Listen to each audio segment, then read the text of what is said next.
It is important to clearly understand the Federal Reserve is a private corporation. It is about as Federal Express. It makes its own policies and is under little regulation by the U.S. government. It is a private bank that loans all the currency at interest to the government, completely consistent with the central banking model that the country sought to escape from when it declared independence in the American Revolutionary War. Now, going back to 1913, the Federal Reserve Act was not the only bill pushed through Congress for the vested financial interests. They also pushed its partner, the federal income tax. First of all, the federal income tax is completely unconstitutional, as it is a direct, unapportioned tax, and the required number of states needed in order to ratify the amendment to allow the income tax was never legally met, and this has even been cited in modern court cases.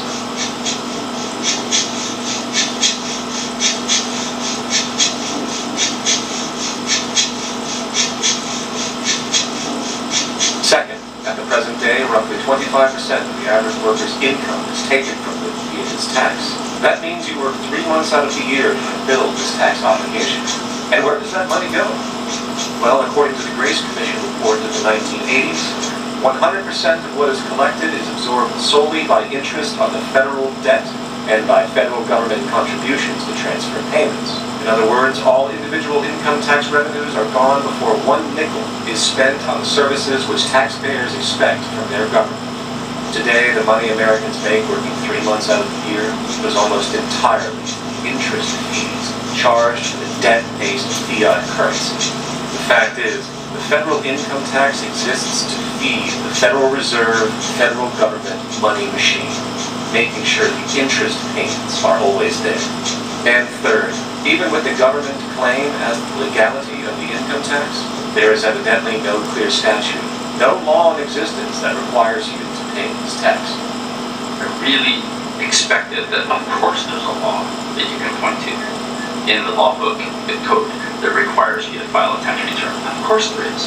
And I was at that point where I couldn't find the statute that clearly made a person liable, at least not me, and most people I know. And I had no choice in my mind except to resign. Based on the research that I did throughout the year 2000, and that I'm still doing, I have not found that law. I've asked Congress, we've asked a lot of people, IRS commissioners, helpers. They can't answer, because if they answer, the American people are going to know that this whole thing is a fraud. I haven't filed an federal income tax return since I left. I have not filed a tax return since 1999. Now, the control of the economy and the manipulation of society for the vested financial powers is only a part of the game being played. Another level is the business of war.